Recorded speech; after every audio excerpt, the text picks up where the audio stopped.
अस्सलाम वालेकुम। वालेकुम अस्सलाम। आज यूसुफ पंजाबी साहब सारे सुनने वाले लिसनर को साडी टीम ਨੂੰ अस्सलाम वालेकुम। वालेकुम अस्सलाम। अपना नाम दसो। मेरा नाम मोहम्मद बूटा, मैं शेखपुर तो फाइल की है। मेरा जी कीता ही आज मैं आवाज सोनी जी सुनी तो मैं क्या नंबर मिल जाए तो चलो खैर खैरियत दी दरियाफ्त का जी। बड़े देर बाद आए जी सलामत रवो, खुश रवो बूटा जी। ਅੱਜ ਅਸੀਂ ਗੱਲ ਕਰ ਰਹੇ ਕਿ ਅੰਦਰ ਦੀ ਗੱਲ ਕੀ ਹੁੰਦੀ ਹੈ। अंदर की इंसान की अपनी फीलिंग होती है। दो चीज़ां होंदियां, दो इंसान होंदे ने अंदर भावें ਉਹਨੂੰ ਕਿਸੇ ਪਾਸੇ ਲਾ ਲਓ ਜਿਹੜੇ ਜਾਂ ਤੇ ਉਹਦੀ ਚੀਚੀਆਂ ਲਾ ਲਓ तो फिर तो बड़ी ਗੱਲ ਬਣ ਜਾਂਦੀ ਹੈ ਹਾਂਜੀ। ਅੱਛਾ ਨਹੀਂ ਇਹ ਆਪ ਲਾਣਾ ਪੈਂਦਾ।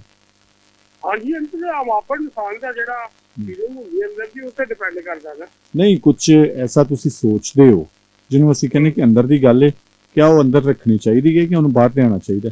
ਨਹੀਂ ਜੀ ਕੁਝ ਗੱਲ ਇਹਨਾਂ ਰੱਖਣੀ ਚਾਹੀਦੀ ਹੈ। ਮਿਸਾਲ ਦੇ ਤੌਰ ਤੇ ਮੇਰੀ ਤੁਹਾਡੇ ਨਾਲ ਕੋਈ ਰਾਜ਼ਦਾਰ ਗੱਲ ਆ, ਤੁਸੀਂ ਮੇਰੇ ਨਾਲ ਕਰ ਰਹੇ ਹੋ ਤੇ ਮੈਂ ਉਹਨੂੰ ਆਪਣੇ ਚ ਹਜਮ ਕਰ ਲਵਾਂ। ਨਹੀਂ ਇਹ ਬੂਟਾ ਜੀ ਅੰਦਰ ਦੀ ਗੱਲ ਨਹੀਂ ਹੁੰਦੀ। ਅੰਦਰ ਦੀ ਗੱਲ ਤੁਹਾਡੀ ਆਪਣੀ ਹੁੰਦੀ ਹੈ ਜਿਹੜੀ ਕਿ ਤੁਸੀਂ ਸੋਚਦੇ ਹੋ।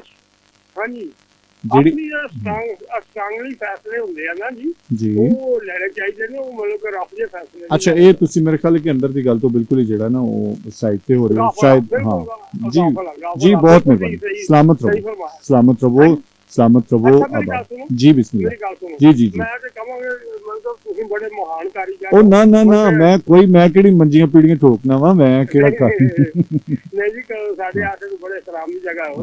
ਖੈਰ ਹੋਵੇ ਤੇ ਸਲਾਮ। ਬੜੇ ਅੱਛੇ ਬੰਦੇ ਹੋ ਔਰ ਸਾਰੇ ਅੱਛੇ ਨੇ ਜਿਹੜੇ ਪ੍ਰੋਗਰਾਮ ਕਰਨ ਵਾਲੇ ਆ ਨਾ ਜੀ ਜੀ ਸਾਰੇ ਅੱਛੇ। ਜੀ ਬਿਲकुल। ਇਹ ਸਾਡਾ ਇੱਕ ਫੈਮਿਲੀ ਵਿਹੜਾ ਹੈ ਜਿਹੜਾ ਅਸੀਂ ਗੱਲ ਨਾ ਕਰ ਲਈਏ ਸਾਨੂੰ ਰੋਟੀ ਹਜ਼ੂਰੀ ਹੁੰਦੀ ਇਸੇ ਤਰ੍ਹਾਂ ਮਰ ਜਾ ਫਿਰ ਇਨਸ਼ਾਅੱਲਾ ਤਾਲਾ ਸਾਡਾ ਦਾ ਰਾਬਤਾ ਫਿਰ ਵੀ ਰਹੇਗਾ। ਜਿਹੜਾ ਆਉਣ ਵਾਲੇ ਜਾਣ ਵਾਲੇ ਸਾਰੇ जी जी बिस्मिल्लाह। वालेकुम अस्सलाम। वालेकुम अस्सलाम।